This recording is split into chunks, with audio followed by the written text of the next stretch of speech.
Selamat bertutur. Assalamualaikum warahmatullahi wabarakatuh.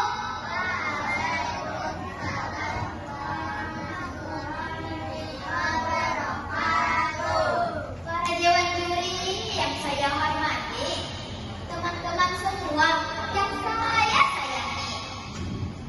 Barangkali kota hijau berseri. Wadai apa? Manis rasanya.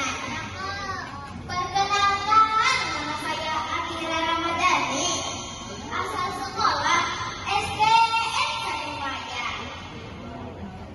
Kali ini saya akan membawakan cerita rakyat dari Kabupaten Hulu Sungai Tengah. Asik penerbangan kumbang-kumbang, mengisap sari, bunga melati. Judul cerita Nasihat Sulangking dikarang oleh Dewi Susanti. Begini ceritanya. Di hutan yang lebat bernama Meratus, banyak hewan dan tumbuhan. Mereka semua hidup rukun, damai, dan penuh dengan kebahagiaan. Namun, pada suatu hari, ada kabar yang mengejutkan dan menyedihkan. Tiba-tiba, ada raksasa besar yang menebang pepohonan di muara hutan. Pada suatu hari, burung pipit datang sambil berlari dengan enak menemui pepohonan dan anak pohon ulik di hutan. Tadi aku bertemu dengan raksasa besar yang mendadak di pepohonan. Raksasanya banyak sekali. Mereka membawa alat yang bunyinya nyaring. Mereka menerangi rumah tempat aku tinggal sehingga aku harus pindah tempat. Kemudian anak unik berkata sambil menangis. Ayahku juga diterbang. Ayahku juga diterbang. Sekarang aku sendirian. Semua penghuni hutan sangat terkejut dengan kejadian ini. Mereka memeluk anak unik untuk menguatkan dan menyemangati agar jangan terlalu bersedih.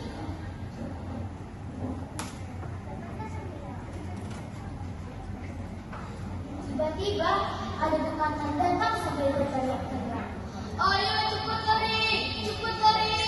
Ada monster datang, cepat kita bersembunyi.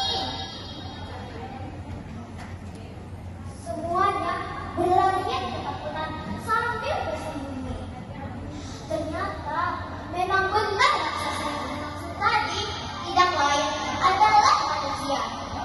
Dan yang dikatakan sebagai monster tadi ternyata adalah peralatan penebang pohon dan ekskavator. Di hadapan mata mereka dalam sekejap semua pohonan berjatuhan. Anak-anak pohon menangis tidak berdaya melihat hidup mereka habis dalam sekejap mata. Hari berganti minggu, minggu berganti bulan. Akhirnya Sulangking datang dari tetangga. Sulangking merupakan burung besar dan gagah dan termasuk tokoh dan terkuat di hutan Meratus. Sulangking sangat terkejut melihat pohon tempat biasa dia bertengger sudah tidak ada lagi. Sulangking juga sangat terkejut melihat kedua ulit sudah hampir habis ditebang. Sulangking sangat marah. Dia membuka lebar sayapnya hingga terdengar suara gemuruh disertai angin yang kencang. Bush! Waktu terus berlalu hingga datanglah musim hujan. Hujan yang sangat lebat turun siang dan malam tanpa berhenti.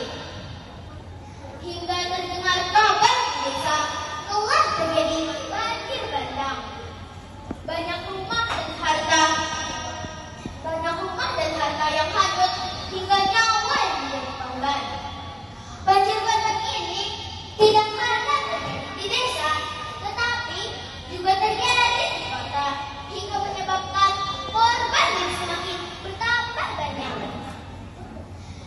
bersama berselang, terlihat rombongan manusia yang datang dengan ratus untuk mengungsi.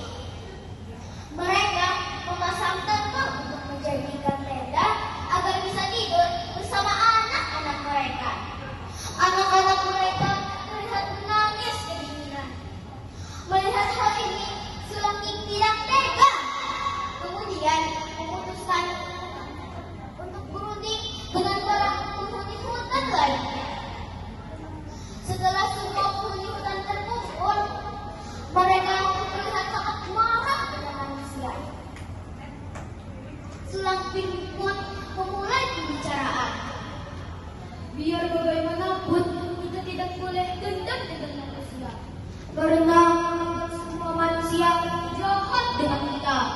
Sekarang, apakah kalian tahu bagaimana caranya agar di desa dan di kota tidak lagi terjadi banjir?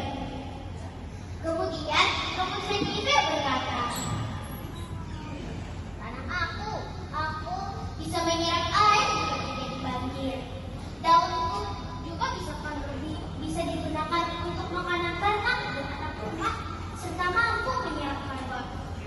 Akarku yang kuat dan kencang bisa menahan longsor. Bagus sekali suaranya. Sekarang siapa yang bisa menanam rumput vetiver?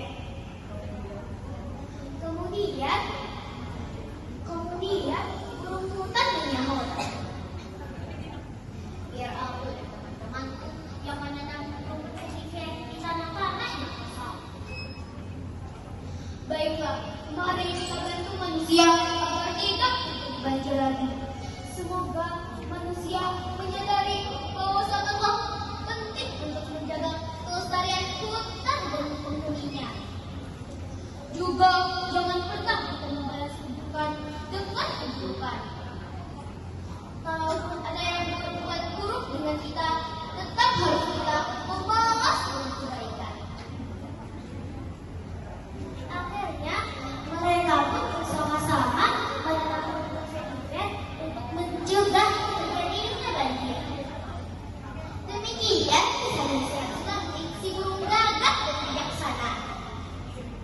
Pesan moral yang kita ambil dari kisah ini adalah: pertama, pentingnya bagi kita semua untuk selalu menjaga kelestarian hutan dan lingkungan. Kedua,